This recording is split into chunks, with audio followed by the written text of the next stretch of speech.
fábrica de calçados e loja, e depois nós vendemos o negócio todo. E eu resolvi, junto com o meu sócio, na época, passar essa experiência, né? Como nós não nascemos consultores, viemos da vivência de mercado, passar essa experiência que nós tínhamos nesse mercado de fábrica, de loja, de varejo, de moda, que é onde a gente nasceu, passar para o empresário. Porque o empresário é um ser solitário, né? Ele é uma pessoa que toma decisões o dia inteiro. Eu brinco que é aquele malabarista do circo com os 7 pratos, né? Que ele vai com aquele... Né, chacoalhando os pratinhos. E quando ele chacoalhou o 7º, o primeiro está caindo. Então ele tem que ser multifocal, multidisciplinar, que a gente fala, né? Então, assim, ele acaba tendo que olhar, vamos falar assim, a arquitetura da loja, o produto, a embalagem, o markup, os fornecedores, as negociações de aluguel. Então, são muitos itens e ele acaba desfocando do negócio principal, que é o planejamento, a análise, se o negócio efetivamente está indo para o caminho certo. Ele acaba tomando essas decisões de planejamento estratégico muito rapidamente. Sim. Por quê? Porque ele está comprometido com outras coisas. Está pagando incêndio, né? Está no caos, né? Exatamente. Então a CEA veio muito nesse... o que nós enxergamos? Nós, como empresários, o que a gente gostaria que uma empresa de consultoria nos trouxesse de respostas rápidas, de informações trocadas, de faço isso, não faço, dá, não dá, se eu fizer, o que acontece com o meu resultado, eu tenho estoque suficiente para fazer isso, não, eu estou queimando minha margem, né? Então, assim, acho que basicamente a gente nasceu dessa necessidade de orientar esse pequeno lojista, ou fabricante, ou empresário, do rumo do negócio, né? Sim. E quantos anos você empreendeu antes de abrir a CEA? Eu comecei a trabalhar com 14 anos, basicamente 16 anos eu trabalhei nesse mercado antes de montar a CEA, né? O que é legal, então, que você sentiu na pele, né? Você empreendeu, você coletou as dores que você tinha, né? Você adaptou, melhorou o processo e você trouxe uma solução, se colocando no lugar do outro. Exatamente. Eu acho que esse foi o grande truque e a gente desmistificou um pouco a parte financeira, né? Eu acho que o que acontece? O empresário muitas vezes ele é uma pessoa de um talento absurdo para determinadas coisas e escapa um pouco essa parte financeira de planejamento. Só que muitas pessoas são tão boas naquilo de criação, no que fazem, né? que meio que passa batido o outro lado. Né? Então, assim, eu acho que é muito isso. A gente conseguiu falar a língua que esse empresário que é altamente criativo entende. Quando a gente começava, às vezes, um trabalho numa empresa, a pessoa falava assim, Eduardo, eu não gosto muito de número. Aí eu falava, tá. Aí a gente ia fazer a apresentação do trabalho e falava assim, mas isso eu entendi. Claro que você entendeu. Mas isso aqui tá muito fácil. É realmente isso. Não, então pera, então se eu fizer isso, pronto. A pessoa já tinha entrado na ideia. Porque muita gente, às vezes, meio que toca isso de lado. Sim. Isso eu não quero, isso eu deixo para quem é o financeiro, quem cuida, e acaba não olhando o próprio negócio. E a gente, acho que desmistificou, trouxe uma maneira de enxergar muito fácil, o que ajuda muito, acho que o empresário, acho que é isso. O que eu vejo, e posso falar um pouco, esse formato que vocês trazem hoje, de uma consultoria, porque quando a gente ouve falar o nome da consultoria, só o nome em si já dá uma complicada na cabeça, né, financeira. Eu não gosto de consultor, para te falar a verdade.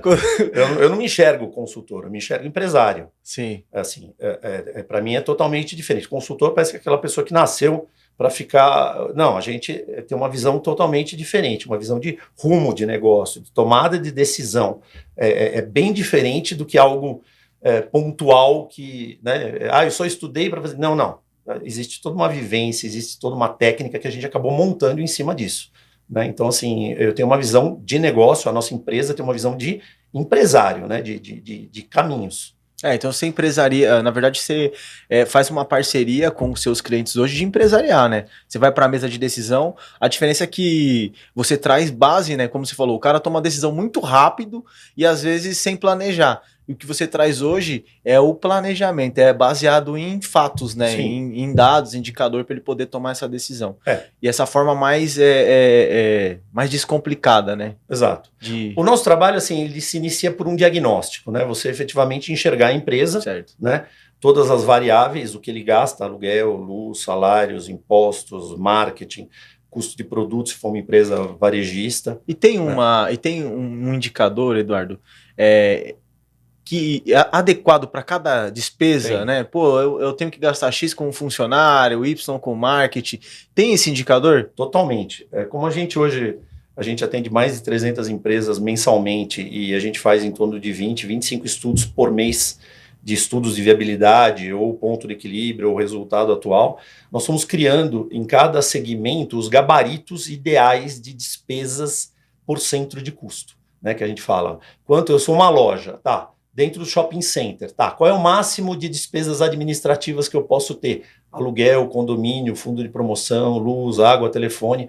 Qual é o máximo de conta que eu posso gastar com funcionários na parte salarial? Qual é o imposto, o marketing, o markup médio que uma empresa tem que ter? Porque se não tiver já esse markup mínimo, já é inviável a própria entrada dentro do shopping. Então, assim, a gente foi criando esses gabaritos e é exatamente esse o nosso trabalho, enxergar primeiramente, né, o resultado que a empresa dá, o ponto de equilíbrio, Sim. o resultado, entender que grupos de contas estão fora desses números, entender como eu consigo ajustar para trazer a empresa para esse número, e aí passa a ser um objetivo. Primeiro, ele entender onde ele está pisando, né? Porque muitas vezes o empresário ele corre atrás, mas nem ele sabe direito o que a empresa tem capacidade de dar.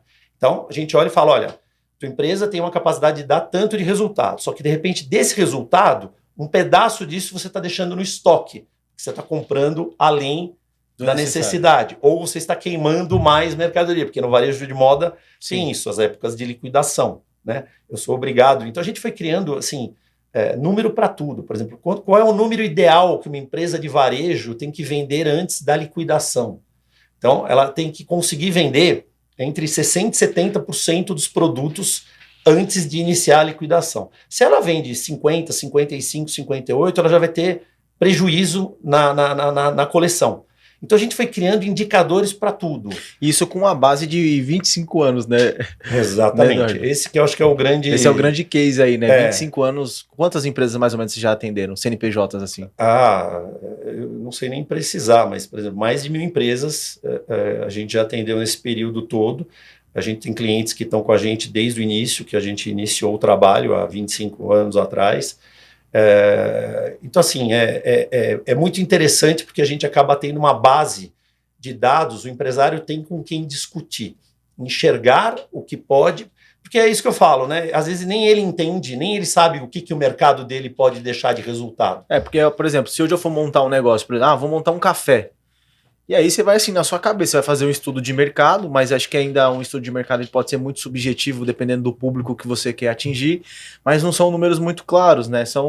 Eu costumo de ver que a teoria é diferente da prática. Totalmente. Né? Então você vai para um livro teoria, formar em administração, economia, aí você pega a teoria e não se aplica na prática, né? E aí quando você pega essa informação de falar, pô, eu quero, que nem você falou, um business plan, né? Eu quero abrir um negócio e quais os passos que eu tenho que fazer para abrir um negócio, né? Exato. Então hoje muita gente não sabe, quer abrir um negócio porque o colega tem, eu quero ver se ele é legal, mas eu nem vou lá para ver os números, eu só vou no embalo e vou fazendo, mas eu não entro nesse nível de detalhe. Você acredita que isso é um fator para algumas empresas não conseguirem dar continuidade? Não tenho a menor dúvida. Porque quando você faz um estudo de viabilidade, o que você desenha, né? Você desenha, por exemplo, esse cenário do ponto de equilíbrio, você desenha 3 cenários, o que a gente costuma falar, realista, um otimista e um pessimista.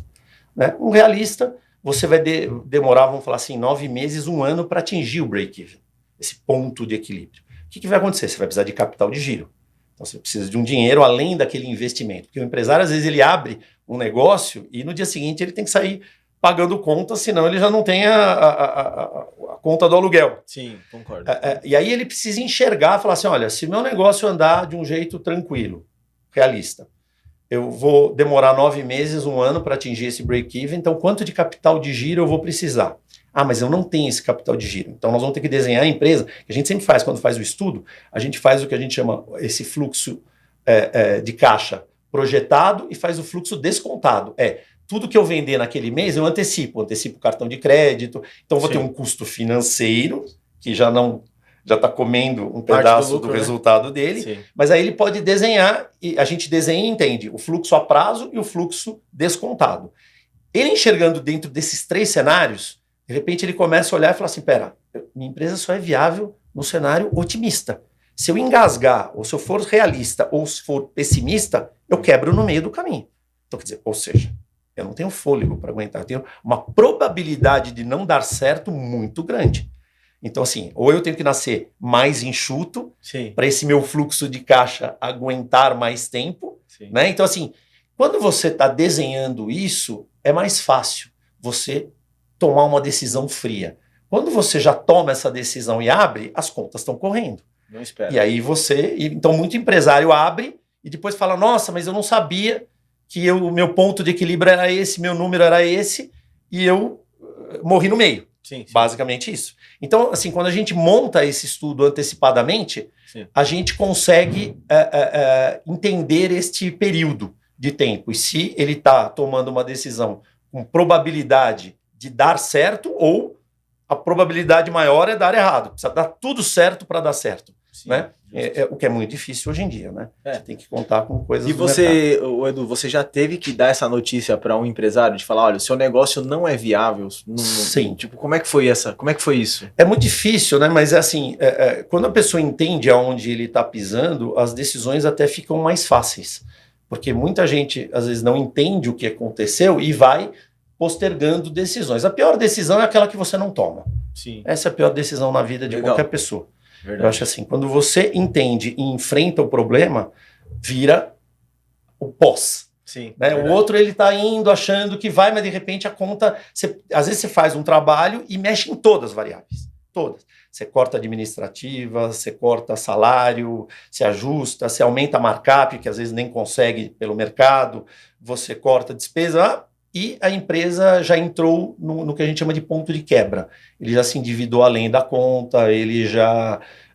então, assim, você não consegue retornar. Né? Você consegue gerir aquela empresa? Consegue. Edu, o que é markup para quem não sabe, quem está assistindo a gente não sabe o que é markup? Markup é a diferença entre o que você coloca em cima do produto para poder vender. Né? Eu compro o produto por... Vamos dizer, markup vezes 2. Eu compro o produto por 100 e vendo ele por 200. Legal. Né? No varejo de moda é normal você ter 2 markups, né, nas empresas. O markup do custo para o preço de venda de atacado, que você vende para multimarcas no Brasil, e essas multimarcas colocam o preço que você acaba colocando no teu varejo final. Sim, então você tem um markup, às vezes, do custo para o preço de atacado vezes 2, e às vezes o vezes 2,5 do atacado para o preço de varejo final. Então, às vezes, o produto vai com markup de vezes 5, que a gente chama. Então, ali, ainda aí tem uma questão que é o markup... Ele ainda, você não consegue, a margem é depois dele, então, né? Pra você saber quanto que o meu produto tá dando de margem. Exato. Na realidade... que existe isso daí, né? De entender, porque a gente calcula, às vezes, já direto, mas ainda tem o markup, então... Como que é essa... Depois você tem que analisar todas as despesas que são as fixas e as variáveis, né? Sim. Tipo, as despesas... impostos que são variáveis, Sim. Às vezes marketing, que às vezes as pessoas jogam um percentual, né? Sim. É normal as empresas investirem de 3% a 5% em marketing, empresas mais jovens investem 8%, empresas de e-commerce investem 20% a 25%, porque ele precisa buscar esse fôlego, né? Esse fôlego, exato. Enquanto o outro você tem uma loja física, que de repente vão entrar na sua loja 6, 7, 8, 10 clientes por dia, a gente analisa isso tudo, né? O que a gente chama de taxa de conversão, né? Sim. Quantos clientes entram na loja, quantos compram, quantos não compram, quantos compram peças por atendimento. Então vamos falar assim, no varejo de moda é normal você, entre aspas, em shopping, vender para assim, 40%, a gente corre atrás às vezes dos 50%, mas 40%, 50% você conseguir converter. Então entram na sua loja 10 clientes, você tenta converter, vender para 4 a 5. O que é normal? Tudo tem número, né? Tudo tem estatística, né? Isso que é legal. Você começa a afinar e entender. Tô dentro, tô fora. Por exemplo, peças por atendimento. No varejo de moda, no vestuário, você, via de regra, é de 1,8 a 2,3 peças por atendimento. Você tenta buscar o 2.5, 2.8. Isso é legal que você está falando, porque muitas vezes o empresário não tem o seu indicador. Você está dando o exemplo da moda, mas eu acredito que tenha em todo o mercado, né? E às vezes ele desiste por não saber esse indicador, né? Ele já tem que entender que se eu entendo que o meu fluxo é 40, a cada 10 eu vou vender 4, a pergunta é o que eu posso fazer para aumentar o meu fluxo, né? Colocar 20 para vender 8. É né? isso aí. Monitorar, dar prêmios, trabalhar com a equipe para buscar esses, vamos falar, esses números, né? Para melhorar essa conversão, talvez, né? Para 4 pular para 5. É isso. Né? Então aí você vê que como que eu posso saber esse indicador, né? Como que eu posso saber essa lei das médias se eu não conhecer o meu número, né? Então você vê que o que vocês entregam é muito mais que só apenas o financeiro, né? Você vai muito mais além com uma estratégia de negócio em si, né? E você acaba enxergando, desculpa interromper, por exemplo, quando a gente monta isso no estudo de ponto de equilíbrio ou no resultado atual, os números para buscar, para retornar investimento, a gente já dá esses quantificadores, né? Tipo assim, precisam entrar na loja tanto, vender tantas peças, e aí é mais ou menos isso que eu preciso. Se você tem loja aí, não sei se você já parou para ver esse número, né? Você viu que tem número aqui para loja. Então, fica aí uma tarefa para você que tem loja, quantos clientes estão entrando dentro da sua loja e quanto é que você está convertendo. Começa a pegar lá, quem não tem o sisteminha ainda, né, Edu? Exato. Anota isso aí e começa a descobrir sua média para você começar a melhorar o seu negócio, né? Tem um outro dado que é fundamental, né? O que é o comerciante? É o que compra e vende. Pouca gente, às vezes, acaba olhando o próprio trabalho. Ele olha tanta coisa que ele olha muito pouco, às vezes, o próprio negócio dele. O que é? É a taxa de conversão, ou seja, quantidade de estoque versus venda. Cada segmento também tem a sua... Quantos para um eu tenho que ter? Né? Então, por exemplo, vou dar um exemplo de um varejo de moda de vestuário. Na média, você tem que ter 3 para 1. Então, uma loja que quer vender 100 peças tem que ter, na média, 300. Não precisa ser a 300 no dia 1. Né? Sim. Eu posso ter 100, terminar com, vamos falar assim, 250 e está chegando 50 para vender a 100 e eu estou girando sempre com 3 para 1. 300 peças para conseguir vender 100. Cada segmento tem a sua. Só que qual é o grande toque de Midas ou pulo do gato? Em empresas que o produto perde data de validade, quando você começa a chegar em final de coleção, se você terminar com 3 para 1, você carregou um prejuízo, porque você carregou muito estoque para liquidação. O que você tem que fazer? Você tem que ir diminuindo essa taxa de conversão e quando chegar próximo da liquidação, ter ela em 2.2 a 1.8. E aí está entrando a coleção nova, o markup cheio. Então tem tudo, tem toda uma estratégia de planejamento, de análise, para orientar o empresário a fazer coisas que às vezes ele nem olha direito. Vai meio que no feeling.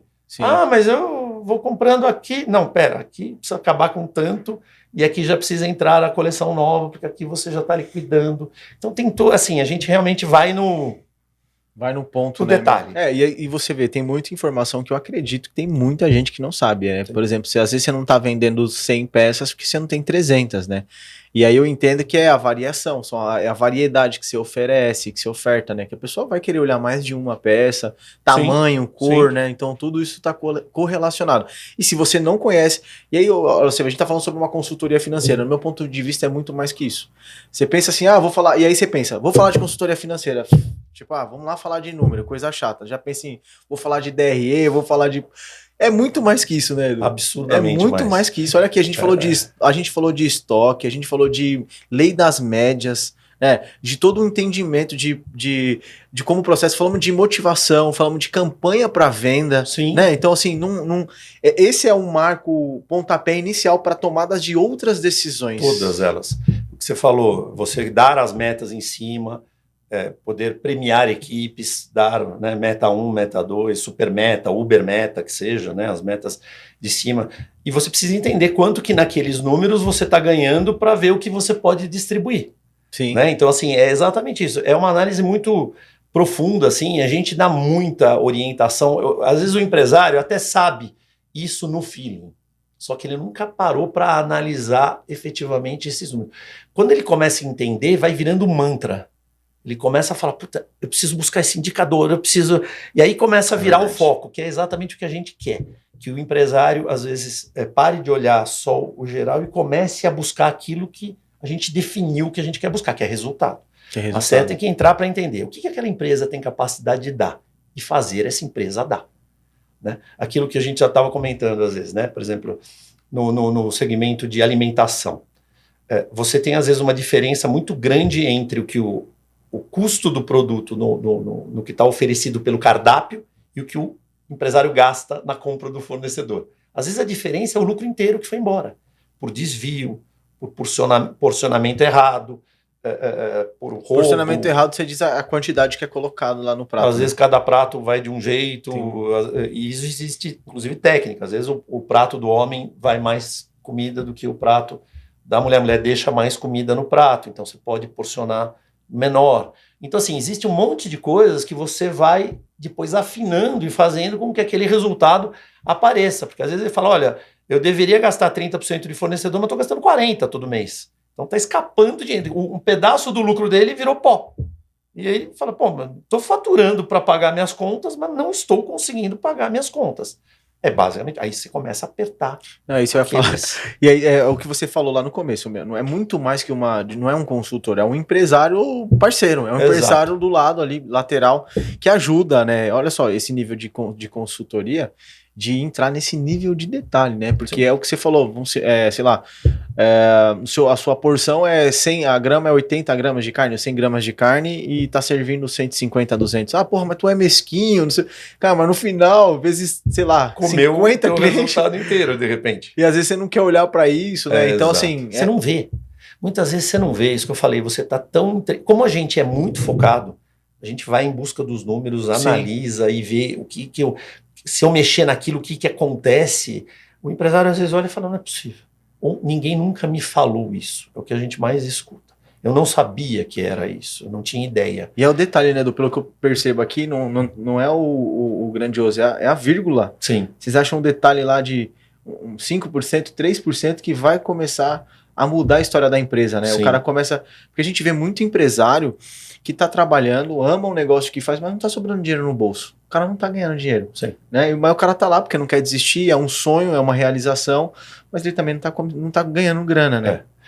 O bom é quando você foca a energia, né? Quando você entende onde efetivamente o seu esforço vale a pena ou vai fazer a diferença, porque às vezes você está jogando o seu esforço num monte de coisas que não vão refletir. Você está trabalhando até que nem um condenado e efetivamente acha que fazendo isso você vai, sim, às vezes tirar a empresa de uma situação. Quando você enxerga efetivamente onde a tua energia tem que ir, depois você vai mexendo de novo nos outros pratos, né? Vamos falar assim. Sim, sim. Mas via de regra tem sempre um número que é aquele número que a gente tem que persegui-lo absurdamente, que é onde às vezes está o que escapou. Entendeu? Ô, Du, me fala o seguinte, o que você entende hoje que o empresário brasileiro tem como dor? Qual a maior dor do empresário, né? A gente já falou sobre algumas aqui, mas qual que você entende que é a maior dor do empresário brasileiro? E o que a CEA, com toda essa expertise, com 25 anos de mercado, com toda essa história, pode contribuir com essa grande dor? Eu acho que a dor é tomar decisões solitárias, né? Isso é muito difícil, né? Você olha o seu negócio e você fala, vou para cá. Acabou. É uma decisão que você tomou. Quando você tem alguém para você falar, posso ir para cá ou posso ir para lá, e a gente desenha esses dois cenários, você olha os números e toma decisões assertivas, né? Você acaba, sim, efetivamente falando, se eu for para cá vai acontecer isso, se eu for para lá vai acontecer isso. Então você começa a enxergar as opções. Eu acho que o problema do empresário é justamente esse. Você toma a decisão e depois você vai entender se você tomou o certo ou errado. A CEA, a gente montou um simulador, que eu acho que esse que é o legal do nosso trabalho, todas as discussões, quando a gente faz a apresentação do diagnóstico, que o empresário for mexer, a gente já simula e melhorou, piorou, melhorou por causa disso, piorou por causa disso, e ele vai olhando e falando, putz, achei que era essa a saída. Não é. Ou de repente uma saída melhor, porque a gente vem, obviamente, com todas as nossas visões, né? Quando a gente pega um trabalho, a gente desenha e depois vem, porque a gente desenhou o cenário 1, cenário 2, cenário 3, cenário 8, a gente desenha vários, entende quais são os viáveis, os melhores e leva para o empresário. Mas, de repente, no bate-bola, porque o nosso trabalho, eu brinco, é um jogo de tênis, né? Sim. Eu jogo a bola volta, eu jogo a bola volta, e você, né? Aí ele fala, putz, Edu, pera, mas aqui Porque o cara manja muito do negócio dele, né? sim. Então, assim, putz, mas aqui eu posso fazer isso. Putz, nossa, fantástico, ó, melhorou muito aqui. Esse é o caminho, melhorou mais do que o que eu tinha, inclusive, desenhado. Pronto, você vai achando esse caminho. O problema é que o empresário sozinho, ele acaba tomando essas decisões sem ter com quem discutir e nem entender o que aquilo vai acontecer. Ele vai descobrir no caixa. Fiz certo, fiz errado, acertei, errei. Aqui nós vamos entender e falar, puta, não faço isso. Isso aqui vai dar errado. Porque hoje, por exemplo, você vai falar assim, preciso melhorar minhas vendas. O que a maioria das empresas vai fazer? Vamos... porque está muito na moda aí hoje, né? E não é nenhum futuro, já é realidade, a gente falar do marketing digital. Sim. Então todo mundo coloca toda a esperança ali, bora fazer um tráfego pago que a coisa resolve, né? Então aí criar esse cenário de falar assim, eu vou fazer aqui, como você falou, vou ter que colocar 10% de tráfego pago, 15% de tráfego pago, e talvez isso não vá resolver sua dor. Né? Assim, muita empresa de e-commerce, né? Por exemplo, você tem um investimento muito alto que tem que ser feito em marketing. Uhum. Você tem um custo de embalagem, sim, você tem o marketing reverso, os produtos que os clientes compram e devolvem. Por exemplo, a gente já tem essas estatísticas todas, né? Por exemplo, hoje no Brasil, um P, por exemplo, nos Estados Unidos, o P tem X centímetros de manga na mão. Brasil, cada empresa adota, então o P de uma empresa é o PP da outra, é o M da outra, então às vezes você tem que pedir 2, 3 números para entender qual é. Tudo bem, se você já é cliente da empresa, você fala, não, aquela marca eu visto G, não, aquela marca eu visto GG. Sim. Mas se você não é cliente da marca, você vai ter que descobrir pedindo. Isso gera uma devolução, sim, muito grande, e esses números vão virando realidade quando a gente vai pegando. A taxa de conversão, que inclusive que a gente fala hoje do varejo digital, né? do marketing digital, que acaba sendo de 0,8% a 1,5%. Então, assim, eu preciso entender que eu estou dando um tiro, mas vou pegar uma fração muito pequena. E qual é o grande problema hoje, às vezes, no e-commerce ou no varejo de moda, os e-commerces? O produto que é vendido com queima, sem a tua margem cheia. Então, hoje, quase que 70% do que é vendido em vestuário no e-commerce é vendido com algum desconto. Isso sempre foi assim ou agora está sendo? Acho que sempre foi. Na realidade, muito entrou no varejo de moda, muito o e-commerce como uma coisa de oportunidade, uma compra de impulso por oportunidade. Tal. Então, assim, pela média que a gente monitora dos clientes, 70% é vendido com desconto e 30% é vendido com preço cheio. Com preço cheio. Então, você precisa analisar isso quando você faz a tua análise. Né? Eu não vou vender com markup cheio, então vou vender com markup menor, vou ter um custo de marketing alto, vou ter um custo de embalagem, vou ter o marketing reverso, desenhar tudo isso e entender em qual cenário que a tua operação fecha. Porque tem a questão do dono. Eu sou dono de uma marca, eu já crio aquela expectativa. Não vai vender tudo, né? Você já compra, mas não é real, né? Não tem uma realidade de falar, você não vai vender todo o seu estoque. Existe um percentual, provavelmente, do que não vai vender, né? Existe, de 8% a 10%, por exemplo, isso. Assim, vamos falar assim, a grosso modo, o ideal seria você conseguir vender, vou falar números bem arredondados, né? Vamos falar assim, você vender 70% antes da liquidação, vender 20% na liquidação e depois sobrar 10%. Né? Lógico, o ideal é que sobre menos do que 8%, mas não, tudo isso são números que você vai... Mas tem que ter toda essa programação que você falou, né? Se programar antes para vender os 70%, 20%, tem que ter esses indicadores, senão vai chegar, você vai ter mais de 10% de estoque lá sem vender. Né? Porque ainda tem uma movimentação nisso de precificação, para que isso aconteça em chegar em 8%, 10%, tem um processo que tem que ser cumprido aí, né? Existe uma coisa que é o seguinte, por exemplo, o varejo americano, ele gere o estoque muito pela taxa de conversão, que é o que a gente fala. Um produto é colocado para vender, espera-se um período 45, 60, 90 dias em determinados casos, porque às vezes você tem um produto que tem um timing um pouquinho mais lento, e depois você começa a analisar essa taxa de conversão. Ele está no 3:1, cada empresa tem a sua, né? E você pode ter essa taxa de conversão por grupos de produto, que isso é muito legal. O teu pãozinho quente, você pode ter mais... uma taxa de conversão, mais produtos ofertados, porque aquele produto é um produto que você vende sempre. Sim. Aquele produto mais topo, você pode trabalhar com uma taxa de conversão mais justa. Mas, por exemplo, nos Estados Unidos, esse varejo, essa análise é feita assim, coloca-se um determinado tempo, e aí se esse produto não está naquela taxa de conversão, você começa a reprecificá-lo. Você começa a baixar, por exemplo, sem avisar. Você vai lá, reprecifica ele, põe na loja, e aí, por exemplo, vamos falar, uma camiseta polo, custa lá R$ 298. De repente, essa camiseta com essa cor, com não sei o que, não girou. Eu trago ela para 278. Aí, entrou na taxa de conversão que era a outra. Não entrou. Eu trago depois de 15 dias. Então, eu mexo ela 15 dias e analiso. Entrou na taxa de conversão? Entrou. Beleza, pronto, já resolvi com isso. Não entrou. Trago ela mais um pouco. Até entrar na taxa de conversão. Não, porque você entender qual o valor que vai converter ela. Porque o que acontece? O que acontece hoje no varejo brasileiro? Você solta um produto, depois você queima ele depois de 6 meses. Pô, mas ele não vendeu nada durante 6 meses. Eu não podia ter vendido ele com 10, com 15, com 20, com 25, com 30 de desconto. Antes de queimar 30 e 50 no fim. Aí você deixa 6 meses para queimar com 50, sendo que você podia fazer 10, 15, 20. Fora o custo do Brasil, né? Legal. Você imagina isso, os juros que a gente paga hoje de antecipação. Sim. Vou no banco, pago 1,8%, 2%, então estou esperando para vender um produto que vai dar um baita desconto, quando que eu podia ter vendido ele mais rapidamente e ter comprado o produto pãozinho quente. Então, assim, essas análises que é o que a gente acaba fazendo na CE, e esse foco, onde ele tem que ir, como ele tem que dirigir, tanto macroeconomicamente, quando a gente começa a fazer um trabalho mais apurado a nível de estoque, né? De você realmente olhar isso aí.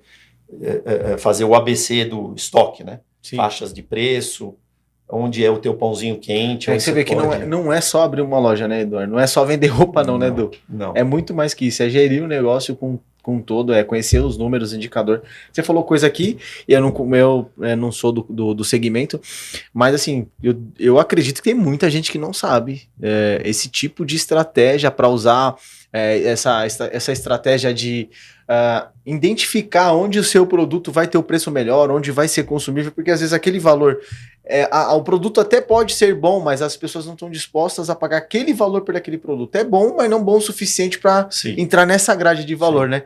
E aí você vai achando, até você achar o público, né? Que aí compara, pô, isso aqui por valor é legal e eu gosto do produto, né? Nós estamos vivendo isso hoje, Rodrigo, você tocou num ponto nevrálgico hoje da economia mundial, não só a brasileira. Né? O pós-pandemia inflacionou, quebrou a cadeia produtiva inteira. Né?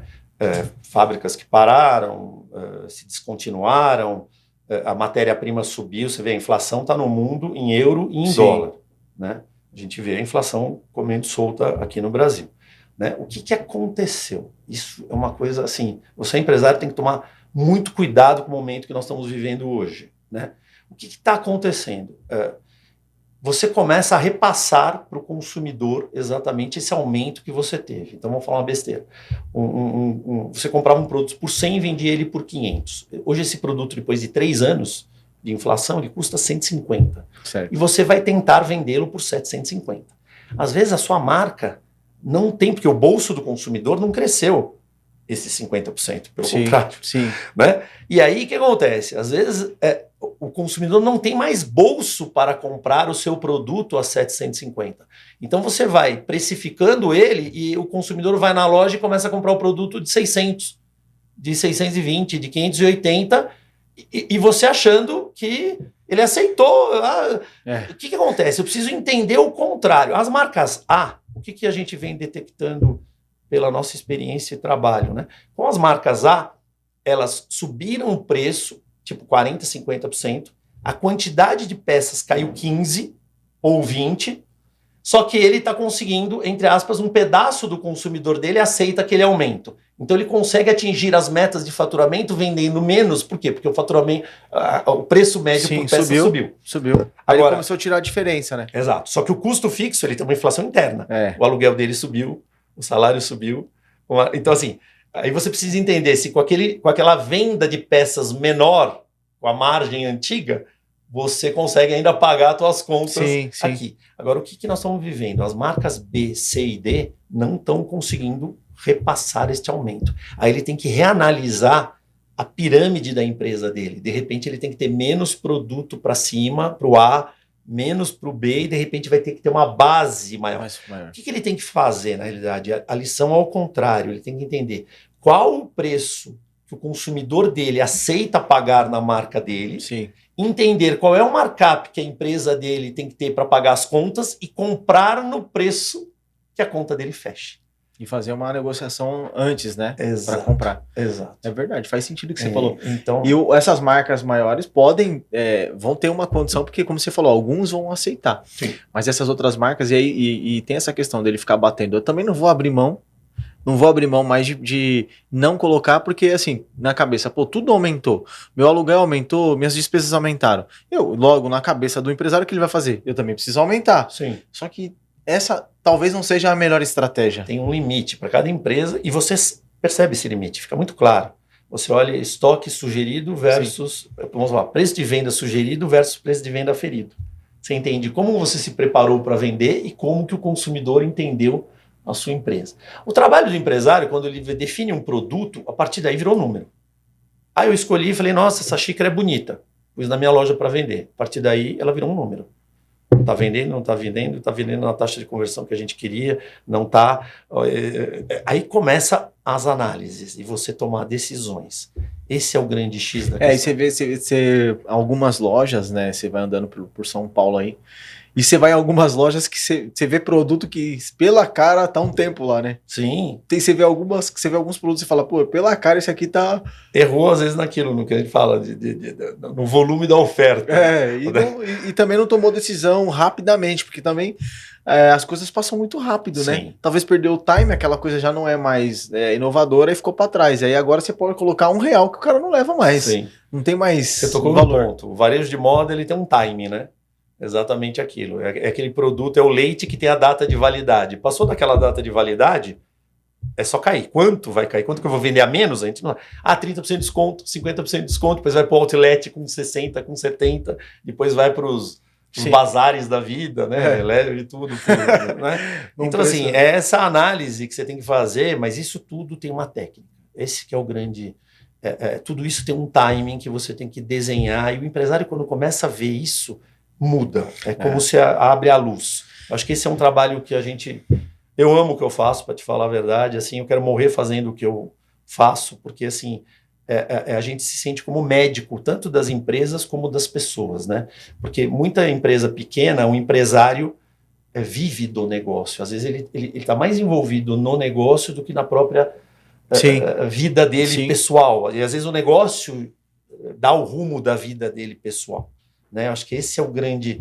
Então, assim, quando você acha e dá a luz e o cara entende, começa a seguir um caminho, isso para mim não tem valor. Assim, e é o que você falou, às vezes o dono está muito envolvido na empresa e não consegue olhar, né? É porque a maioria dos donos eu percebo também que está muitas vezes no operacional da empresa, né? Sim. Não está no estratégico, porque só quem está no estratégico da empresa consegue olhar de cima, consegue ver esse nível de detalhe, né? Mas muitas vezes o cara respira que ele tá tão envolvido que ele quer estar dentro da operação, quer estar no tático, mas não tá olhando o estratégico, né? E tem que colocar lupa, né? Você falou tudo. Se o cara não fizer... Se você tá na burocracia, se você tá, né, apagando incêndio, você não consegue olhar a sua empresa de cima. E para tomar essas decisões, você precisa olhar de cima e ter com quem, entre aspas, debater saídas, né? Porque como a gente vê isso o dia inteiro, é que nem, né, acaba sendo que nem um psicólogo, né? Sim.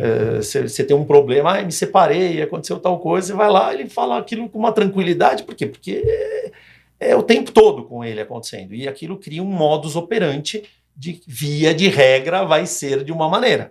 Sim. O nosso trabalho é muito isso, né? Acaba acontecendo muito isso, né? E você não e você como empresário fora, né? Você não tem um vínculo emocional na tomada de decisão, né? Porque muitas vezes a pessoa pode ter, mas é minha empresa, mas é meu produto, eu desenhei com tanto carinho, é legal e tal, mas assim, pô, isso aqui não vai dar dinheiro para você, né? Então você não tem um vínculo emocional, né? Você vai criar o que é melhor para a empresa, não o que é melhor para fazer a vontade do empresário, né? Falou tudo. A gente brinca, tem algumas reuniões que a gente brinca, a gente fala assim, deixa o ego fora da sala e só entra a gente, né? Vamos deixar os egos fora, porque a gente vai ter que tomar decisões e se o ego entrar junto, a decisão não é tomada, né? Porque às vezes a gente se acha maior do que o próprio negócio e a gente joga um peso, às vezes, que não é aquilo. Então, assim, é muito importante a gente olhar e definir esses caminhos. Acho que esse é o principal trabalho a ser feito. Ô, Du, a gente falou aqui um pouquinho sobre a questão do e-commerce, eu queria voltar aqui um pouco sobre relação a isso.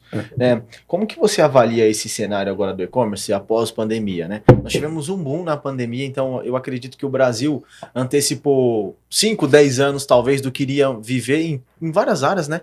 Acho que veio o home office, que pô, o Brasil não praticava, inclusive a gente comentou hoje que o trânsito estava leve, porque dia de sexta o pessoal está usando.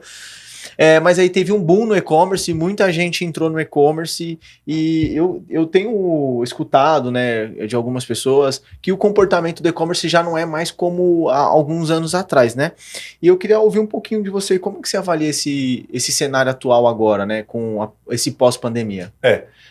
O pós-pandemia, assim, houve um boom, como você falou mesmo, porque a loja física estava fechada, tal, e as pessoas começaram a criar outros hábitos de consumo, foi interessante naquele momento, houve um crescimento exponencial, empresas que faturavam 50 mil começaram a vender 80, 100, 120, 150. O pós-reabertura agora em 22 houve uma queda na maioria dos e-commerces, a venda migrou um pedaço para a loja física e um pedaço se esvaiu. Escapou um pedaço.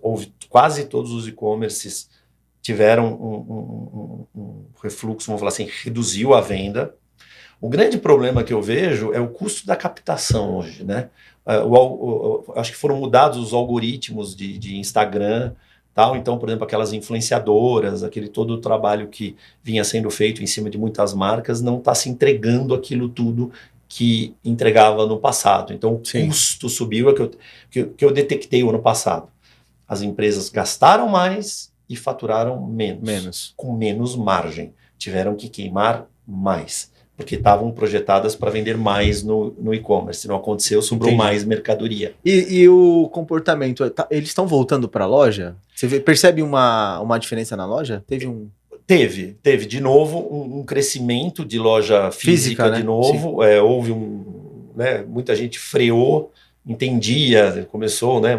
Não vai existir, mas não, isso não vai, né? Acho que todos os canais hoje eles têm que funcionar ao mesmo tempo. Legal. É um multicanal, não existe mais. É você entender qual é o quanto que a sua empresa extrai por aquele canal, né? Acho que ele não vai ser inexistente, mas também não adianta você dar um tiro de canhão numa formiga, né? É entender quanto vem daquele canal, né? Porque eu acho que todo negócio é um quebra-cabeça. Um pouquinho daqui, um pouquinho dali, só precisa... Aí entra a CEA. Entra a CEA dizendo, gente, ó, aqui vai vir tanto, aqui vai vir... Porque você equilibra a expectativa. Porque senão você tá esperando que meu faturamento vai vir 30% do e-commerce. Mas quanto é que vai me custar isso, né? Se for por ego, você coloca, mas o cara fecha vermelho, não vai pagar a conta, né? Você falou tudo. Na verdade, assim, é enxergar, né? Quando você desenha a empresa, você desenha, isola o e-commerce, entende quanto de marketing, qual é a estrutura, tal, markup e tal. Aí você começa a dar esses pesos. Se eu vender 60% no varejo, se eu vender 20% no atacado, se eu vender 20% no e-commerce, se o e-commerce crescer de 20 para 25, se o e-commerce cair, se o atacado... Então, assim, você começa a enxergar tanto os centros de custo quanto os markups por negócio. Legal. E aí é isso. Eu sempre ouvia muito do empresário. Eduardo, a hora que eu começar a vender na ponta de varejo, eu abandono o atacado. Não. É o varejo e o atacado. Mas quando eu vender no e-commerce, eu paro. Não para, então você vai vender no atacado, no varejo, no e-commerce, no delivery, na malinha, tudo, no Instagram, na representante, na multimarca, por exemplo, nos e-commerces de terceiros, que você tem um shop lá. Tudo você vai ganhando capilaridade.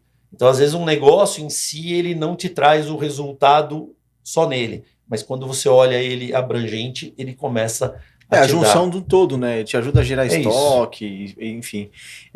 Você falou uma coisa, eu fiquei com uma curiosidade. A gente falando sobre moda, eu vi que você também conhece bastante sobre esse assunto aí. Como que o pessoal da moda hoje dribla as estações? Né? Por exemplo, a gente vai ter...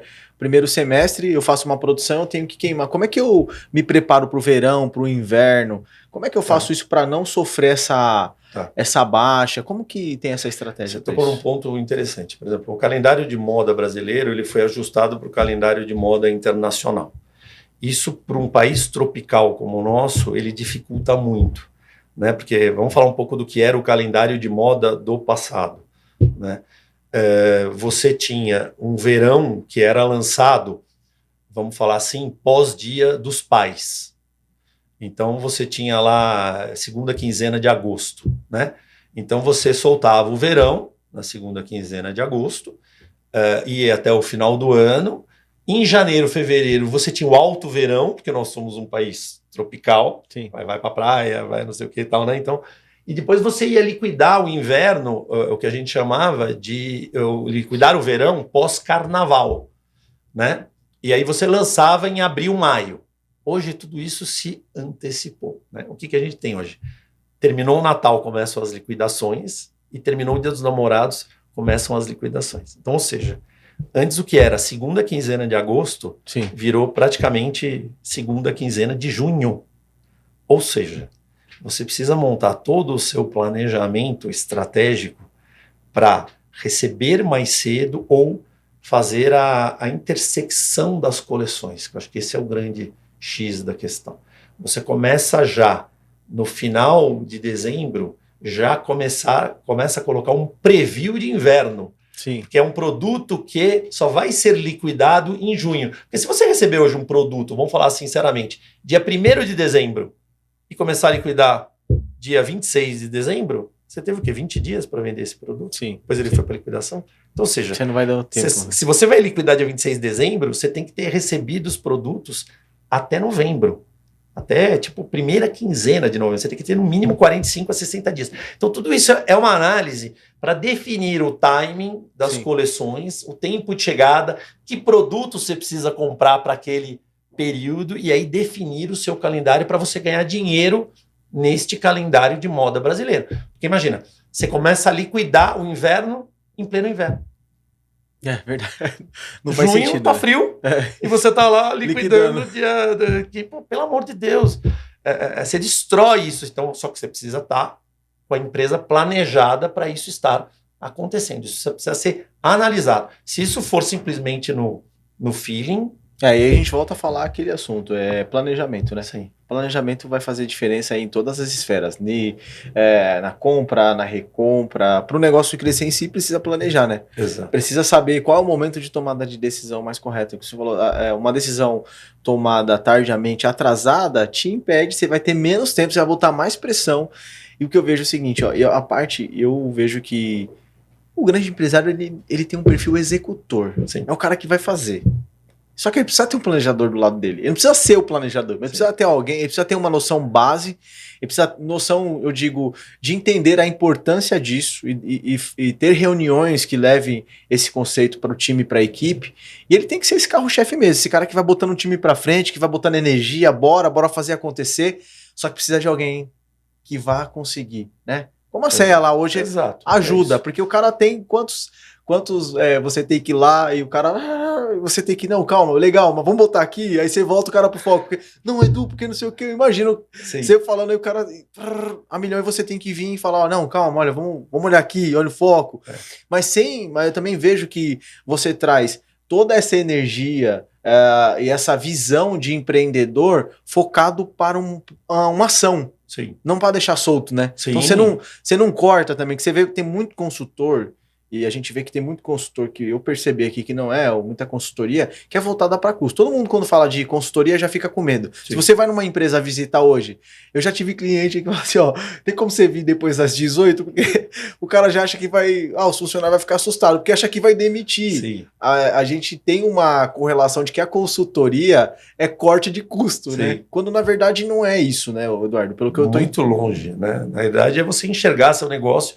e começar a focar nas decisões corretas. Você tocou exatamente nesse ponto nevrálgico, né? Quando eu enxergo o que eu tenho que fazer e discuto com alguém, e a luz se abre, é impressionante. Eu falo isso, a gente vê isso todo dia, isso para mim é gratificante quando o empresário, porque ele tem muito talento, só que às vezes ele tem o talento jogado sem a direção. Sem direção, né? Tudo solto, né? Tudo Quando ele olha e fala...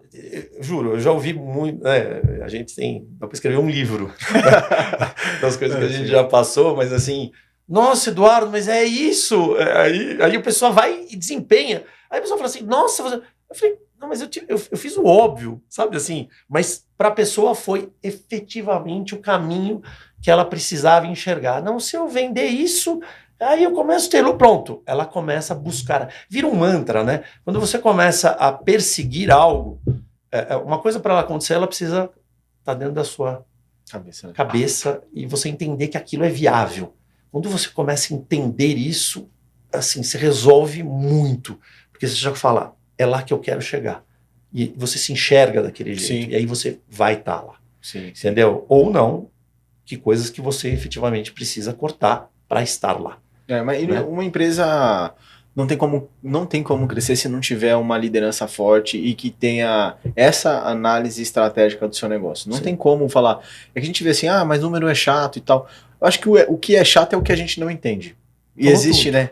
Aí, como a gente tem essa visão hoje, eu também já tive essa visão de que a consultoria, ela vem dentro da sua empresa para auditar, para pegar falhas e erros, e quando na verdade é uma consultoria, ela vem para apoiar, para direcionar. E a grande sacada é que a consultoria tem base estrutural para dizer para onde vai, né? Não tem um achismo. Então, se você quer fazer alguma coisa, nós vamos analisar a sua situação atual e vamos criar simulações para entender para onde vai, para você ir com mais segurança, né? Não Sim. quer dizer que a base também é o 100%, mas vai te dar segurança, porque você tem informação do mercado, né? Falou. Sua equipe é preparada, conhece informação, tem indicador. É. Então, por que arriscar dar um tiro, enquanto você pode dar um tiro mais assertivo, né? Você pode ser mais eficiente. E a maioria dos empresários se acha, é o que você falou. E isso é legal, essa sua visão, que o empresário tem talento. Sim. Mas tem talento por umas coisas, não tem problema, tá tudo bem. É normal. É normal. Todos nós somos, né? Assim, muito bons em determinadas coisas e algumas são as que escapam, né? Eu acho que esse é a grande. Como a gente acaba olhando muito negócio, a gente atende, né? Salão de cabeleireiro, clínica estética, dermatologistas, arquitetos, loja de calçado de roupa, beachwear, underwear, varejo de moda, assim, indústrias, prestadores de serviço. Então, assim, você acaba tendo uma visão geral, que mercado que está crescendo, que mercado está caindo, o que vai acontecer de tendência para carro, quem está indo bem, quem está indo mal, teoricamente o que essas empresas estão fazendo, o que eu posso fazer e o que eu não posso, fazendo isso, o que acontece. Então assim, eu acho que a gente acaba sendo um instrumento, que eu acho que foi a gente nasceu disso, na minha visão, de ser um braço para esse empresário que é muito solitário, e normalmente esse pequeno empresário, graças a Deus, muitos clientes nossos eram pequenos e ficaram grandes e a gente acabou crescendo junto, que eu acho que esse que foi o legal. A gente nunca fez propaganda, nosso trabalho sempre foi no boca a boca, na indicação. Pegar meu celular agora, vou abrir, Edu, minha prima, papapá, então assim, o dia inteiro exatamente isso.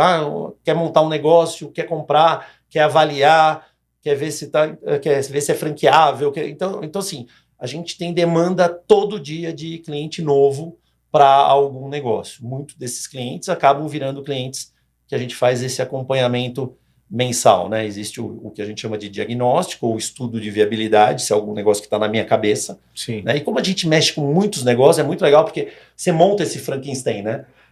A pessoa te conta uma história, eu viajei para Londres, vi uma loja tal, que não sei o quê, aí você começa, preciso desenhar a parte administrativa dela, então é mais ou menos daquele grupo de empresas que a gente mexe, aí a parte salarial, o tributo tal, o CMV, eu começo a desenhar com base em todas as informações que eu tenho. Então, para nós, isso é muito fácil. O que às vezes para o empresário é muito difícil, para nós é o nosso dia a dia. Isso entendeu? É uma boa sacada, né? Sempre quando você for montar um negócio, faça isso. É importante fazer esse estudo de viabilidade. É fundamental, né? Assim, assim, não dá para entender alguém como entra num negócio sem saber. Você acha que esse é um grande fator de a gente ter aí um indicador que até o Sebrae publicou recente, que 60%, 60% das empresas não passam de 3 anos, né? Então, assim... Basicamente é isso. Você tocou exatamente nesse ponto.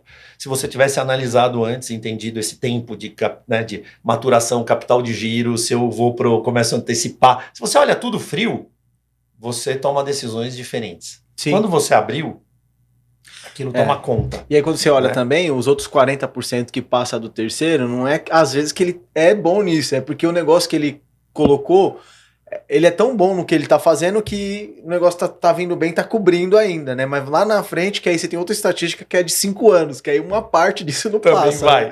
Também vai. Então, provavelmente quem passa é que a gente vê assim, muito empresário, eu conheço alguns que tem resultado, muito bom, mas não olha não olha indicador, não Sim. olha número, não olha nada. Por quê? Porque o estado dele tá indo bem, ele tá conseguindo alavancar, tá conseguindo fazer, então não sentiu nada. Mas isso não é uma questão de dizer que tá certo, né, Edu? Não. Nós temos um problema no Brasil que é o seguinte, a carga tributária, por exemplo, de uma empresa simples, ela até os 300 mil, até os 400, que é os 3.600, 4.800, só que aí você já paga a diferença do ICMS. Por exemplo, para mim o simples é o 300 mil. O que acontece? Quando você sai disso, que tua carga tributária fica em torno de 12, você vai para uma carga tributária, em alguns casos, de 19% a 22%, 23%. Ou seja, às vezes você cresce e todo aquele lucro que você tinha, fala assim, a minha empresa dá 10% de lucro. Aí eu saio dos 12 e vou para os 22, mais os encargos sobre a folha. Ou seja, aqueles 10 comeu. E aí você não entende para onde foi, tô vendendo mais. Isso... Você entendeu? Então isso tudo a gente desenha e aí vem as alternativas também, ó, dá para fazer isso, dá para fazer aquilo. Você começa a orientar e ele entender aonde esse processo de crescimento ele tem que se estruturar para continuar crescendo, porque senão ele cresce e desaparece. Porque ele cresce e toda aquela margem dele virou pó. E aí ele fala, e agora, como é que eu continuo investindo se o dinheiro que eu tinha agora virou imposto? Você entendeu? Então o sinônimo de crescimento, de faturamento, não quer dizer que você está ganhando mais dinheiro, né? Tá sobrando mais dinheiro no seu bolso, porque você cresce, mas as despesas também crescem, os impostos também crescem, por isso que é importante esse olhar, né? Esse planejamento. É fundamental, Rodrigo. Assim, eu sinto isso. As pessoas, a gente fala, para quem não sabe para onde ir, todos os caminhos levam a algum lugar. Vai chegar. Mas qual é? Aonde? Aonde ninguém sabe, né? Você entendeu? Então, assim, é muito isso. Acho que o empresário, infelizmente, e nem critico, porque efetivamente, assim, quando você está tomado por todas as decisões, isso realmente te toma. Agora, quando você olha por cima, você começa a ficar dono do seu negócio. Você enxerga onde o teu talento vai fazer muita diferença e onde você... É aqueles reloginhos, né? Sim. Se você criar determinados números e falar, olha, aqui não pode passar disso, aqui não pode passar disso, aqui você trava... Pronto, ele puxou a empresa na mão dele. Ele fala, isso aqui eu vou pilotar. É o Boeing que ele está olhando os relógios. Senão, é aquele aviãozinho que você tem que abrir a janela. Ô, Du, você acha que ninguém quer que sua empresa dê errado, todo mundo quer que a empresa dê certo. Mas você acha que o dono de empresa, você acha que em um determinado momento ele faz vista grossa, ele sabe que o negócio tá, mas ele fecha os olhos para isso, sabe? Sabe que às vezes a coisa não tá legal, mas ele não quer sentar para olhar o que tem que olhar, não quer fazer. Você acha que tem isso? Muito, né? Mas a pior realidade é aquela que você não enfrenta, né? Porque, por exemplo, eu falo assim, ou você toma decisões ou a empresa toma decisões sozinha. A empresa é um ser vivo. É um filho que nasce com a nossa cara, né? Bonitinho, ele é carequinho, no meu caso. Ele é carequinho, né, tal. Aí daqui a pouco ele vai tomando os seus caminhos. Ele tem a personalidade própria, ele tem os seus desejos, você vai embutir nele determinadas coisas, mas o mercado vai conduzi-lo, né? E de repente virou algo que não é bem daquele jeito. Né? Sim, então, assim, eu entendo muito isso. A gente tem que efetivamente enxergar o que cabe e o que não cabe no negócio. Esse é o grande... desmistificar esses números. Porque se você não tomar decisões, a empresa vai tomar sozinha. Sim, concordo. Não tenho capital de giro, não vou conseguir pagar. Não sei o quê, vou atrasar o fornecedor. Então, assim, as coisas vão acontecendo, quer queira você, quer não. Muitas vezes quer não. Mas né? você não quer ver, mas vai acontecer. Infelizmente vai. Então ela toma sozinha. Então o melhor é você ser o dono do seu destino. Né? Você entender quais medidas que você vai tomar e o porquê que você está tomando aquilo.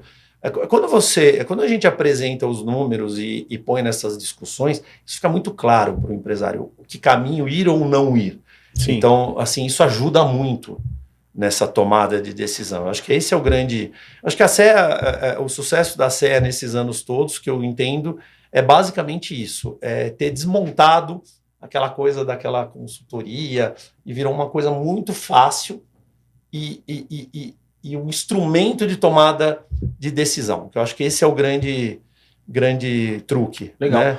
Ô, Du, se você dá uma dica aí pro pessoal de casa, para quem tá precisando aumentar seu resultado, para quem quer abrir uma empresa esse ano, ou para quem já tem uma empresa, mas precisa ter melhores resultados, o que você diria para eles? Olhe o seu negócio, analise. Quando você tem uma empresa por trás que tem todos esses indicadores, e a gente acaba fazendo essa análise, você vai entender exatamente o que está dentro, o que está fora do que seu negócio cabe. O que você está fazendo de certo, que é os parabéns, puta, olha, aqui você está imbatível. A média do grupo das empresas no teu segmento gasta isso, você está conseguindo isso. O cara fala, putz, é um diferencial competitivo, consigo aqui fazer um número que ninguém tem. Tá, mas aqui está escapando. Aqui eu preciso jogar a minha energia. Então é enxergar efetivamente cada negócio, você enxergar o seu negócio. Muita gente gosta de tocar o seu negócio baseado nas ações dos outros. Esquece isso. Esquece. Olha o que você tem que fazer com o seu negócio. Olhe para o seu próprio umbigo, olhe para o seu negócio. Entenda o que você pode fazer ou não pode fazer. Não tomar decisões baseadas em ações das outras empresas. Eu escuto muito isso às vezes. Ah, tal, fez aquilo, fez aquilo. Você tem que olhar seus números. Isso dá, não dá, cabe, não cabe. Né? Então, acho que é bem isso. É você entender o que o seu negócio tem capacidade de dar e ir buscar. Ou capacidade de crescer e dar mais resultado. Mas entender o que é isso. Show, show. É porque às vezes a gente vê que as pessoas querem tomar decisão baseado com o número, com a visão, nem com o número, porque a gente não vê empresa, ninguém abre o número pro outro assim, né? Sim. Mas ele vê o outro lá e o que o outro fala, o que o outro tá fazendo, mas ele não sabe o que tá acontecendo por trás, né? Quais são as dores, quais são as ações, os tomos que tá acontecendo, e ninguém vai contar que o negócio tá dando, né, que tá na sua totalidade, a pessoa sempre vai falar que o negócio tá fluindo bem.